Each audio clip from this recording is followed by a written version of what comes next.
लेकिन माँ बाप से गुजारिश है 3 बजे तक तू पबजी खेल ले, 4 बजे तक तेरा लल्ला खेलेगा, है ना। बेटे पे 6 इंची का मोबाइल है, अब्बा पे 12 इंची वाला। वो कह रहा तू बेगैरत तो मैं महा बेगैरत हूं। तो फिर कह रहा साहब मौलवियों ने मुआशरा खराब कर दिया। इतनी तकरीरें कर रहे हैं, कुछ सुधार तो आना रहा। जब तू कसम खा के बैठा मानना ही नहीं है तो सुधरेगा कौन? सही पोस्टमास्टर कर रहे हैं नहीं बताओ ना बाबा, जब बंदा कसम खा के बैठा माननी नहीं है तो सुधरेगा कौन? कुछ तो कहना अरे मौलवियों के तो आपस के झगड़े ही बतेरे हैं। मैं इसलिए नहीं सुनता, ये आपस में बड़े लड़ते रहे। भाई लड़ाई तो खानदान में भी होती है तो तुम खानदान छोड़ देते हो, लड़ाई घर में भी होती है तो क्या घर छोड़ देते हो, लड़ाई बीवी से भी होती है तो बीवी छोड़ के घर से निकल जाते हो। अगर लड़ाई के बाद उसके पास ना जाना ही हल है तो फिर आप कैसे जिंदा है? मेरी गुजारिश आपसे है, हर गलत काम का जिम्मेदार अपनी कौम के जिम्मेदारों को ना ठहराओ। जी सही बात। आपकी भी अपनी जिम्मेदारियां हैं। तू खुद बता, तूने रात के 3 बजे उठ के कितनी बार बेटे के लिए दुआ मांगी? जिस तरह ट्यूबवेल और नदी नहर का पानी फसलों को सैराब करता है, इसी तरह मां बाप की आंख का पानी नस्लों को सैराब करता है। सुभान अल्लाह, माशाअल्लाह माशाअल्लाह। ये याद रखिएगा, अगर चाहते हो नस्लें अच्छी हों तो फिर आंसू बहाने के आदी बनो। सरकार मखदूम माहिमी बहुत बड़ा नाम है, मुंबई में आराम फरमाने वाली जात है। होश संभाला, यतीमी का दाग सीने पे था। कहने लगे मां मैं पढ़ना चाहता हूं। मां का इकलौता लाल है, सुने बहुत गौर से, इकलौता लाल मां का। मां ने कहा शहजादे अगर तू चला गया तेरी बड़ी याद आएगी। बाप की निशानी है तू, तुझे देख के कलेजा ठंडा होता है। कहने लगे मां मैं इल्म के बगैर नहीं रह सकता, ये अल्लाह वालों की शान होती है। और गधे कहते हैं कि नहीं नहीं ये मौलवियों की लाइन अलग है, फकीरों की अलग है।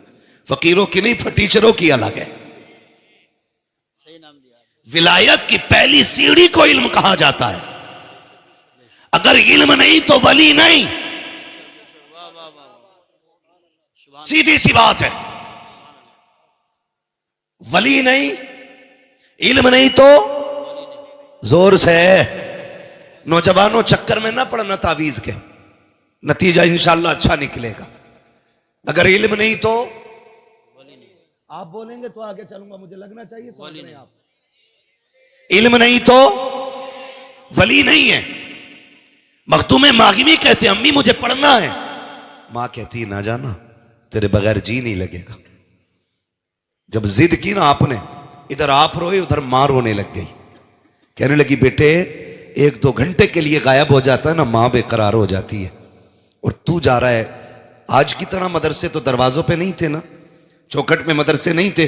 कई कई दिनों का सफर करके मदरसे हाथ आया करते थे। कई कई मदरसे होते थे, कहीं कहीं ना जाना बेटे। मां ने रो के जब इतना कहा ना, फरमाबरदार बेटे थे, मां से लिपट गए। कहने लगा मां ठीक है चल तेरी मर्जी है, तुझे छोड़ के नहीं जाना है, तुझे छोड़ के नहीं जाना है। रो दिए। जब रोते रोते मां के कदमों से लिपटे ना, मां के हाथ उठ गए। कहने लगे अल्लाह मेरे बेटे की तालीम का घर पे इंतजाम फरमा दे, ये इल्म के बगैर नहीं रह सकता। मेरे मालिक मेरे बेटे की तालीम का इंतजाम फरमा दे। मां के हाथ उठ गए थे। जब दिल बेकरार हुआ, कहने लगे सुकून कहां मिलेगा। तसल्ली के लिए दरिया के किनारे गए। एक पत्थर पड़ा था, जाके बैठ जाते हैं। आंसू बहा रहे हैं। ख्याल आ रहा है शायद जिंदगी में इल्म नहीं सीख पाऊंगा। लेकिन थोड़ी देर गुजरी थी, इतने में बड़े हसीन और महजबीन बड़े खूबसूरत बुजुर्ग के चेहरे की जियारत हो जाती है। आने के बाद कंधे पे हाथ रखा। बच्चे बताना यार क्यों रो रहा है? मखदूम मागिमी ने कहा था जनाब चले जाइए, ये मेरा दर्द है, मुझे रोने दीजिए। आप क्यों पूछना चाहते हैं? कहा बेटे बता दो, हो सकता है तेरे दर्द का इलाज मेरे पास हो। बच्चे ने कहा पढ़ना चाहता था। मां ने दूर जाने की इजाजत नहीं दी। घर पढ़ाने कौन आएगा, इतना सुनना था। आने वाले ने कहा आंसू पोंछ ले, कोई आए ना आए, आज के बाद तुझे पढ़ाने के लिए हम यहाँ आते रहे। सुभान अल्लाह। नारे तकबीर, नारे रिसालत, नारे गौसियत, मसलके आला हजरत उलमाए अहले सुन्नत। सुभान। हम यहाँ आएंगे। कहने लगे आप कौन? कहने लगे मुझे खिज़र अलैहिस्सलाम कहा जाता है। सुभान। मुझे खिज्र कहा जाता है। कहने लगे आएंगे हुजूर? कहा हाँ, लेकिन एक शर्त है। कहा क्या? कि ये बात राज रहेगी, बताना नहीं है किसी को हम आते। जिस दिन तुमने बता दिया हम उसी दिन चले जाएंगे, फिर नहीं आना है। कहने लगे मंजूर है। शर्त मंजूर हो गई।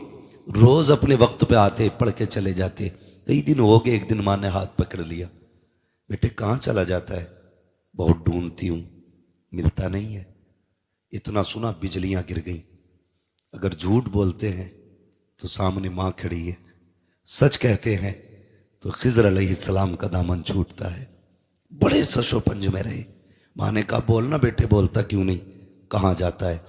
दिल ने फैसला कर दिया, पहले माँ के लिए मदरसा छोड़ा था, रब ने खिज़र भेज दिया था, आज खिज़र छोड़ दूंगा, माँ को रब कोई और इंतजाम फरमा देगा। सुभान अल्लाह। कहने लगे माँ पूछा है तो सुन, मुझे रोज खिज़र अलैहिस्सलाम पढ़ाने आते। सुभान अल्लाह।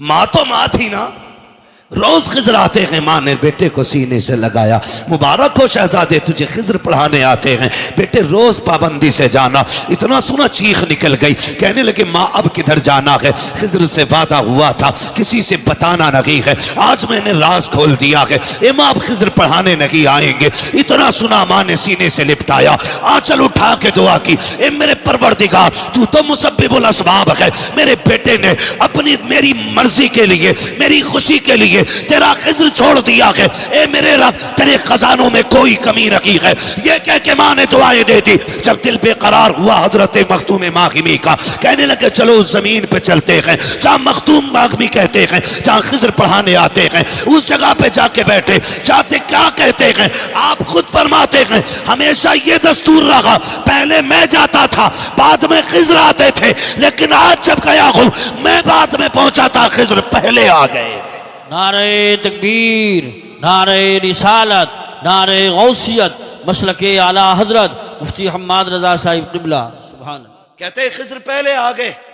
मैंने कहा हुजूर, खुशी से मैं उछल गया। मैंने कहा आपने तो कहा था नहीं आएंगे, फिर क्यों आ गए? कहने लगे हमारा वादा था हम पढ़ाने नहीं आएंगे। कहा फिर क्यों आए हो? कहा रब ने भेजा है, रब ने भेजा है। क्यों? कहा इसलिए भेजा है, खिज़र तुम वादा करके आओ पढ़ाने नहीं जाओगे, पढ़ाने ना जा, मेरे मखदूम को सीने से सीना लगा के सारा पिलाने चला जा। सुभान अल्लाह, माशाअल्लाह। मैं पढ़ाने नहीं आया, सीने से सीना लगा के देने आया हूं। तारीख गवाह है, ये माँ की दुआ थी जो इल्म बंदे को 17 साल में 20 साल में घुटने रगड़ के आता है, उससे ज्यादा इल्म अल्लाह ने माँ की दुआ के सदक़े में मखदूम मागिमी को एक लम्हे में अता फरमा दिया।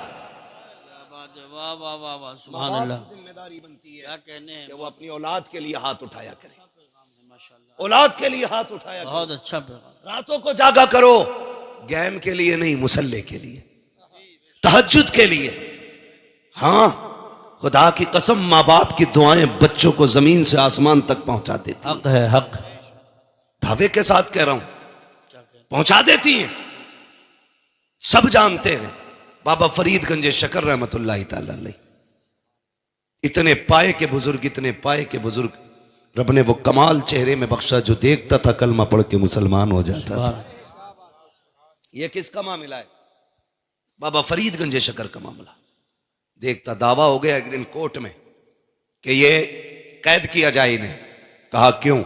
कि जो इनका चेहरा देखता है वो मुसलमान हो जाता है। जब पेश किया गया ना, चेहरे पे कपड़ा डाल के पेश किया गया। जज ने कहा इन पे मुकदमा क्या है, दावा क्या है? कहा साहब ये जिस गली से गुजरता है लोग देख के कलमा पढ़ने लग जाते।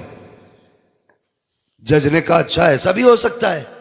वकीलों ने कहा हाँ ऐसा ही है, हो सकता है। कहा हाँ। कहा जरा हम भी चेहरा देखना चाहते हैं, हमें भी तो दिखाओ चेहरा। जिन्होंने दावा किया था कहा नहीं जज साहब चेहरा ना देखना वरना फैसला ही बदल जाएगा।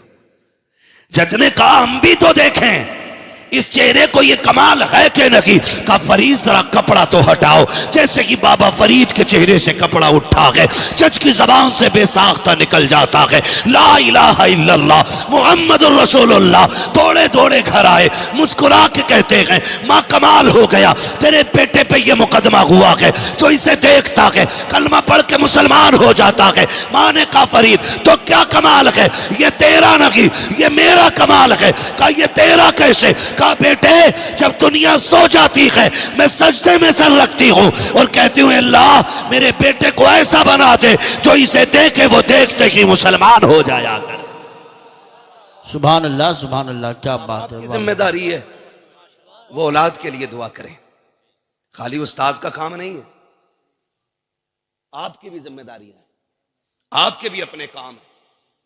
समझ रहे हैं ना मेरी बात? मेहनत किया करें। ये इतने बच्चे आके बैठे, ऐसा नहीं है। दीन कोई लेमिनेशन है, कुरान कोई सॉफ्टवेयर था जो 2 घंटे में अपडेट हो गया। चारपाई पे लेटाया, सुबह को हाफिज जी बन गए। ऐसा नहीं है, ऐसा नहीं है। कई साल तक मेहनत करनी पड़ती है तब जाके कुरान सीने में आता है। बेशक बेशक हक।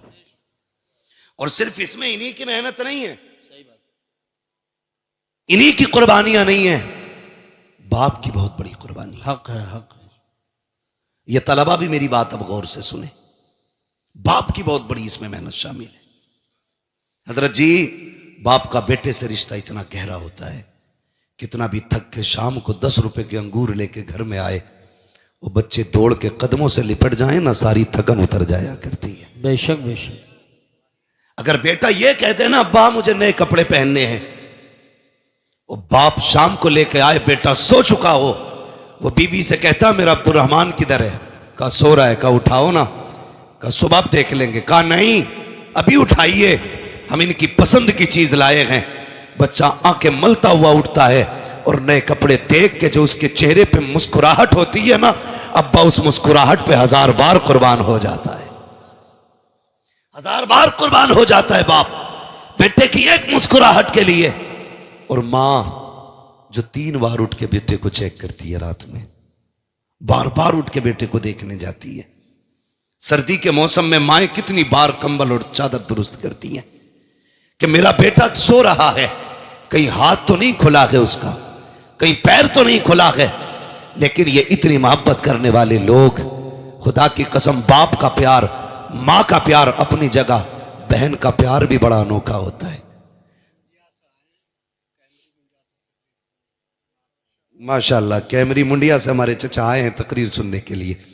अल्लाह जज़ाए खैर दे, मोहब्बतों का अल्लाह सिला अता फरमाए। आमीन। तवज्जो है नौजवानों, इन्हें देख के थोड़ा हौसला आया तो बोलें जरा या रसूल अल्लाह। थक गए आप लोग? नहीं थके ना? तो जरा जोर से बोलें या रसूल अल्लाह। अल्लाह सलामत रखे। अब आप ना भी सुनेंगे, मैं इन चचा के लिए इंशाअल्लाह 15 मिनट बोलूंगा, क्योंकि बड़ी दूर से चल के आए हैं। मोबाइल आप ना देखो, हम देखने के लिए काफी है।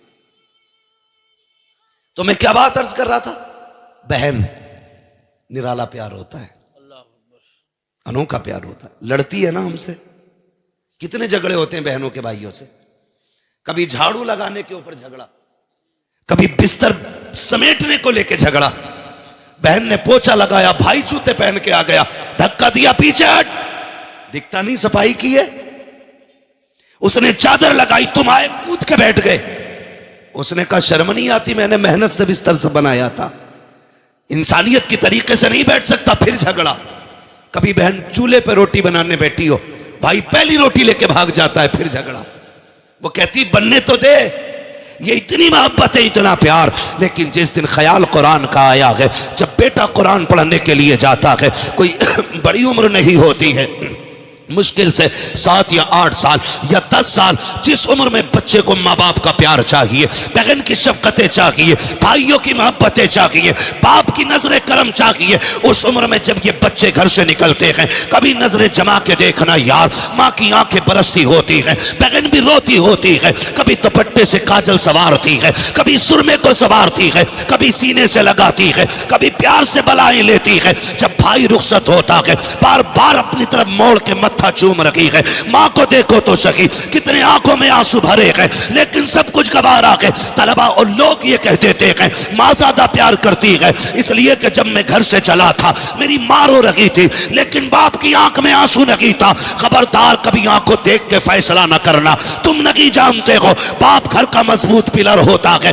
ऐसा नहीं से दर्द नहीं है, ये भी रोता है लेकिन सामने नहीं रोता। कभी कमरा बंद करके रोएगा, कभी खेत में बैठ के रोएगा, कभी रात की तन्हाई में उठ के रोएगा। ऐसा नहीं है इसे तेरी याद नहीं आती है, इसको भी तेरी याद सताया करती है, इसको भी तेरी याद रुलाया करती है। ये भी तुझसे प्यार करता है। खुदा की कसम तू नहीं जानता है, जब ये थक के आता था इसने डॉक्टरों की दवाइयां नहीं ली, लाखों रुपए के बिस्तर में नहीं लेटा, ये तो तेरी मुस्कुराहट से ठीक हो जाता था, तेरे चंद जुमलों से इसकी थकन उतर जाती थी। कभी ये फैसला न करना बाप को तुझसे प्यार नहीं है। ओ यार तुझे क्या पता है ये कितनी रातों में उठ के रोया है, इसे कितनी बार तेरी याद आई है, लेकिन सब कुछ इसने दीन के लिए कुर्बान किया। मोहब्बतें लुटाई कुरान के लिए, शफकतें लुटाई कुरान के लिए, ये प्यार बांट दिया कुरान के लिए। माओ ने ममता लुटा दी कुरान के लिए, बहनों ने प्यार छोड़ दिया कुरान के लिए। सिर्फ ये तमन्ना थी जा और खाली ना आना,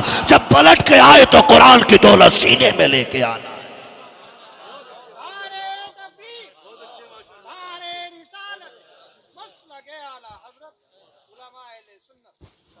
तो भाई बड़ी कुर्बानियां होती हैं माँ बाप की भी बेटों को पढ़ाने में। कभी जिगर का टुकड़ा अलग करके देखो दिल से तो पता लगता है। हाँ, किस दिल से माँ बाप बच्चों को जुदा कर देते हैं। ये क्या है? ये कुरान का प्यार है, ये कुरान की मोहब्बत है। मैं पढ़ने वालों से गुजारिश करूंगा जिंदगी में कुछ बन जाओ ना, उन बहनों को ना भूलना जिन्होंने अपने दुपट्टों से तुम्हारी जूतियां साफ की है। उन रिश्तों को फरामोश मत करना जिन्होंने तुमसे पहले उठ के तुम्हारी तालीम के लिए तुम्हारे टिफिन तुम्हारे नाश्तों के इंतजाम किए। कभी तुम्हारी वजह से बहन की आंख में आंसू नहीं आना चाहिए। बड़ी कुर्बानी होती है। स्कूल वाले हो या मदरसे वाले हो, सब जानते हैं जब भाई घर से निकलने लगता है और कीचड़ में पैर सन जाए, दौड़ के आके कहता जूता सन गया, कोई कपड़ा ला के जूता साफ कर। बहन कपड़ा ढूंढने में वक्त नहीं लगाती, अपने सर की इज्जत उतार के तेरे जूते रगड़ने बैठ जाती है। कहती भाई तेरे पैर का धब्बा ना रहे, भले बहन के सर पे चादर रहे कि ना रहे। आज वही बहनें रोती नजर आती है, वही बहनें रोती नजर आती है। आपसे गुजारिश है आप कुछ भी बन जाना, इन रिश्तों को फरामोश ना करना। बड़ी कुर्बानियां इन लोगों की है। भूल गए मदरसे जाते थे, हमारे निकलने से पहले बहनें हमारे बैग तैयार करती थी, हमारे कपड़े तैयार करती थी, और आने से पहले कहती थी अम्मी मेरे भाई को ये पसंद है, अम्मी मेरे भाई को ये पसंद है। खुदा की कसम बहन के चेहरों में माँ के चेहरे नजर आया करते हैं।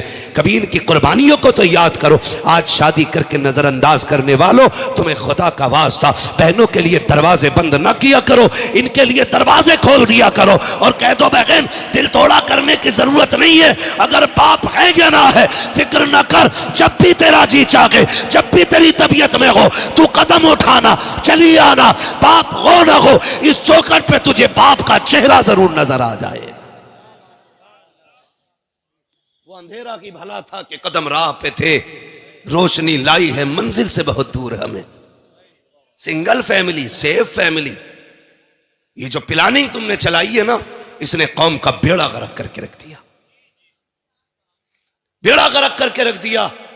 बुलाया करो कभी बहनों को, भाइयों को भी बुलाया करो, कभी खिलाया करो दस्तरखान पे इन्हें, कभी अपने हाथ से रोटी निकाल के तवे में से ला। क्या बहन याद है जब मैं 8 साल का था तूने रोटी बनाते हुए हाथ जला लिया था, लेकिन मुझे ताजा खिलाई थी, आज मेरे घर में तुझे ताजा रोटी मिलेगी। कभी ये कह के खिलाना बहन को, फिर देख कितनी दुआएं देती है। बहनें वली बना देती हैं यार, बहनें वली बना देती हैं। इनकी दुआएं लेते रहा करो। दावे के साथ कहता हूं, जिन घरों में बहनों के हिस्से का रिस्क रहता है ना, उस घर में कभी मुसीबतें नहीं आया करती है, उस घर में कभी मुसीबतें नहीं आया करती। बड़ी कुर्बानियां होती हैं बहनों की भाइयों के लिए। और एक बात याद आ गई, ये भी कह जाऊं, अक्सर छोटे भाइयों की कामयाबी में बड़े भाइयों की मेहनतें होती है। हमारा मुआशरा बड़ा जालिम हो गया है। बड़ा भाई हल चला के, ट्रैक्टर ट्राली चला के, मजदूरियां करके छोटे भाई को सारा वक्त दे के कहता, यार मैं पढ़ूं ना पढ़ूं लेकिन तुझे बुलंद करना है। अक्सर भाई ये कहते हैं, तू ऊंचा हो जाएगा ना मेरा सीना चौड़ा हो जाएगा। जो मेडल तेरे छाती पे लगा होगा उसकी गर्मी मेरे सीने में महसूस होनी है। यह सोच के भाइयों ने भाइयों को पढ़ाया, कलम लगाया, जरा सी सिपट्टियां क्या बनी, सारी गर्मी उसी भाई पे दिखाई जाती है जिसकी वजह से बदन पे वर्दी आई है। समझ रहे हैं ना मेरी बात? सारी गर्मी उसी भाई को दिखाई जाती है जिसकी वजह से जेब पे पेन लगा गए, जिसकी वजह से ये कपड़े आए हैं।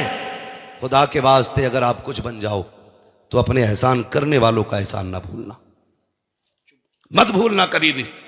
उन्हें बैठाना, सामने रख के कहना, भाई बाप कमजोर था, तेरा एहसान है, तूने बाप वाली जिम्मेदारी निभाई है। क्या ये मुआशरे में नहीं होता? हमारे बड़े बेटे को माँ बाप उस वक्त तक इस्तेमाल करते हैं जब तक वो जीने के लायक होता है। हक है तुम्हारा, बेटा है तुम्हारा, इस्तेमाल करो, लेकिन जब अलहदा करो तो फिर इंसाफ करो।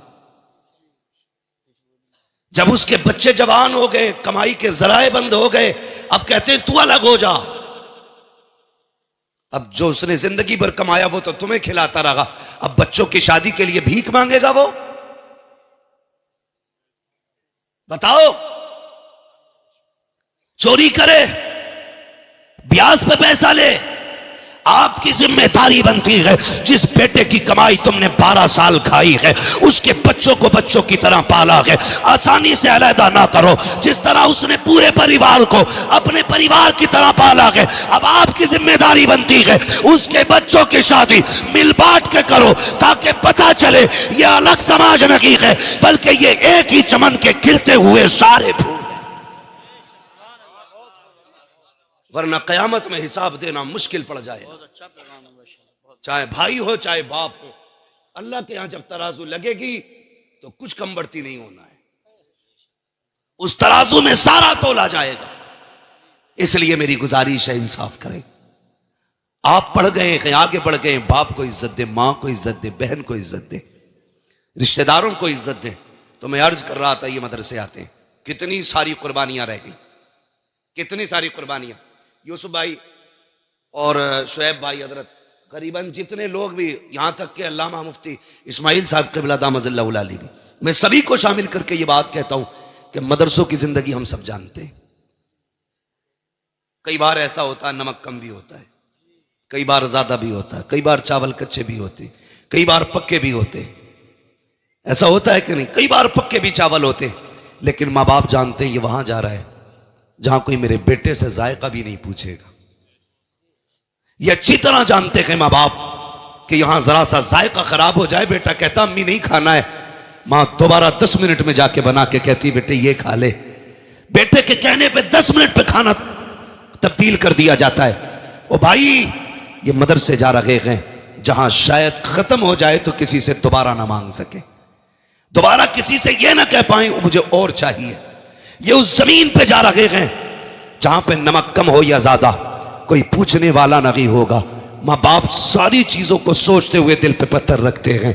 मदरसों की जिंदगी देखो, बेटे जब घरों पे रहते हैं माएँ हर दूसरे तीसरे दिन चादरें बदल देती हैं, बिस्तर नए पुराने बदले जाते रहते हैं। लेकिन मैं मदरसे के अंदर आने वाले तलबा को जानता हूँ, कितने ऐसे तलबा होते हैं जो एक ही बिस्तर पे 7 साल गुजार देते हैं और इतने करीब घर से ताल्लुक रखते हैं कि पैर रखो तो उनके बिस्तर पे फर्श की सर्दी महसूस होती है। लेकिन खुदा की कसम, लेकिन मदरसे में आने के बाद उनको कभी कोई शिकायत नहीं होती है। माँ जानती है हमने 3 साल पहले जो गद्दा लेके दिया था आज आज भी बेटे के नीचे बिछा के जब बेटा आके कहता है अम्मी इस बिस्तर पे नींद नहीं आती है, अब्बा सर्दी लगती है, बेटा जब इतना कहता है बाप बच्चे के कंधे पे हाथ रख के कहता है यार तू शेर का बेटा है, सर्दी की शिकायत कर रहा है, वो ये नहीं कह सकता तेरे बाप के पास इतना पैसा नहीं है जो तुझे गद्दा दिलाया जा सके, इतना पैसा नहीं है जो रजाई दिलाई जा सके, फिर भी बेटे के कंधे पे हाथ रख के कहता है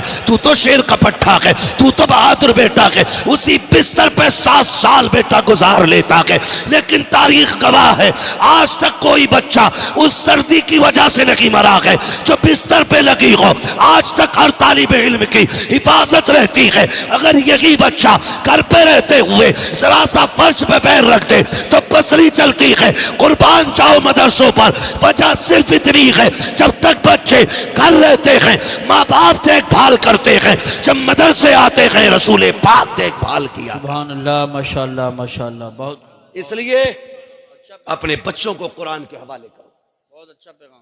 अपने बच्चों को दीन दो, अपने बच्चों को कुरान दो। ये कुरान की बरकतें हैं कि बच्चे जमीन के ऊपर महफूज हैं, इंतकाल के बाद देखना ये कब्र के अंदर भी महफूज रहेंगे। ये कुरान का एजाज है। मैं ये बात आपसे कह रहा था, बड़ी कुर्बानियां इनमें लगी हैं, बड़ी मेहनतें लगी हैं इनके साथ माँ बाप की, बड़ी कुर्बानियां हैं घर वालों की। मेरी गुजारिश है पढ़ने वालों से, आखिरी बात कह जाऊं, इजाजत है ना? अभी 5 मिनट और चले, 5 मिनट और, अभी तैयार हैं? जितने लोग सुनना चाहते हैं जरा कह दें या रसूल अल्लाह।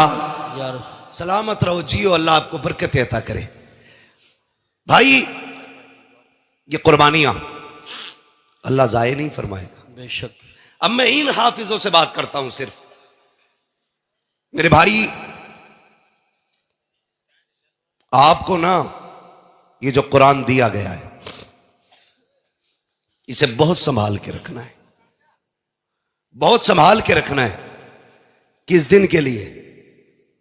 जिस दिन बाप का इंतकाल हो जाए और वो कब्र में चला जाए, दुनिया मुट्ठी भर मिट्टी डाल के अपनी फर्जियत अदा करके लौट आए ना, तुम्हें लौट के नहीं आना है, क्या बात है, तुम्हें लौट के नहीं आना है। क्यों यूसुफ भाई? इसलिए कि जिस बाप ने मजदूरियां करके बेटे को हाफिज बनाया ना, जिसने ईंटें उठा के हाफिज बनाया, उस बेचारे को कभी जिंदगी में बेटे से पूरा कुरान सुनने का मौका ना मिल सका। जिसने अपने बेटे को हाफिज बनाया ना, वो पूरा कुरान नहीं सुन सका बेटे से, इसलिए कि कभी घर की जरूरतें ले गई, कभी घर की परेशानियां ले गई, कभी बच्चों के खर्चे ने बैठने नहीं दिया, कभी घर की जरूरतों ने घर में टिकने नहीं दिया। ये सारी जरूरतों ने बाप को कभी कुरान सुनने की फुर्सत ना दी। जब बाप कब्र में चला जाए, दुनिया मिट्टी डाल के आ जाए, कुरान वालों तुम बाप की कब्र पर बैठना, कहना अब्बा पूरी जिंदगी तुझे कुरान सुनने की फुर्सत ना मिली, हम भी इधर उधर दौड़ते रहे, तुम भी दौड़ते रहे, आज तुम भी फुर्सत में हो, हम भी फुर्सत में हैं, पूरा कुरान सुना करके उठना। खुदा की कसम इधर कुरान मुकम्मल होगा, उधर बख्शिश का परवाना तुम्हारे बाप की कब्र में भेज दिया। सुभान अल्लाह, सुभान अल्लाह। ये आपकी जिम्मेदारी है कुरान वालों, कब्र में बाप को पूरा कुरान सुना के उठना है। तुमसे और कोई बदला बाप नहीं मांगेगा। जो उसने 10 साल 13 साल तुम्हें दी ना कुर्बानी के, 25 साल जो तुम पे लगा दिए, वो इसके बदले में कुछ नहीं मांगेंगे, कुछ नहीं मांगेंगे। सिर्फ इतना देना है कि कभी कब्र पे बैठ के पूरा कुरान सुना के उठना है, बेशक, सुभान अल्लाह। पूरा कुरान सुना के उठना है। और आपसे गुजारिश करूंगा कम से कम एक बेटा जरूर कुरान का कारी बना लो, बेशक, एक बेटा हर घर में कुरान वाला होना चाहिए। इंशाअल्लाह खानदान की बख्शिश की जमानत बन जाएगा। बेशक, सुभान अल्लाह, सुभान। ये एक हाफिज कुरान 10 ऐसे लोगों की बख्शिश कराएगा जिनका जहन्नम में जाना वाजिब हो चुका होगा। बेशक। लहद में इश्क रुखे शह का दाग लेके चले, अंधेरी रात सुनी थी चिराग लेके चले, तेरे गुलामों का नक्शे कदम है राह खुदा, वो क्या भटक सके जो ये सुराग लेके चले। नौजवानों, अगर हमें पढ़ने की मोहलत नहीं मिली, फुर्सत नहीं मिली, तो कम से कम कुरान वालों से प्यार करो, क्या बात है, प्यार करो। मैं जानता हूं जो घरों पे खाना खिलाते हैं ना, उनके प्यार का अंदाज बड़ा निराला होता है। नातिक भाई, जिन बस्तियों में मदरसे चलते हैं ना, वो बस्तियां नसीब वाली हैं। और मैं घरों के बारे में जानता हूं, जब कभी कुरान वाले बच्चे आते हैं ना खाने के लिए, क्या वो बाजार से कोई चीज आती है ना, तो घर के बच्चे कहते हैं अम्मी मुझे चाहिए,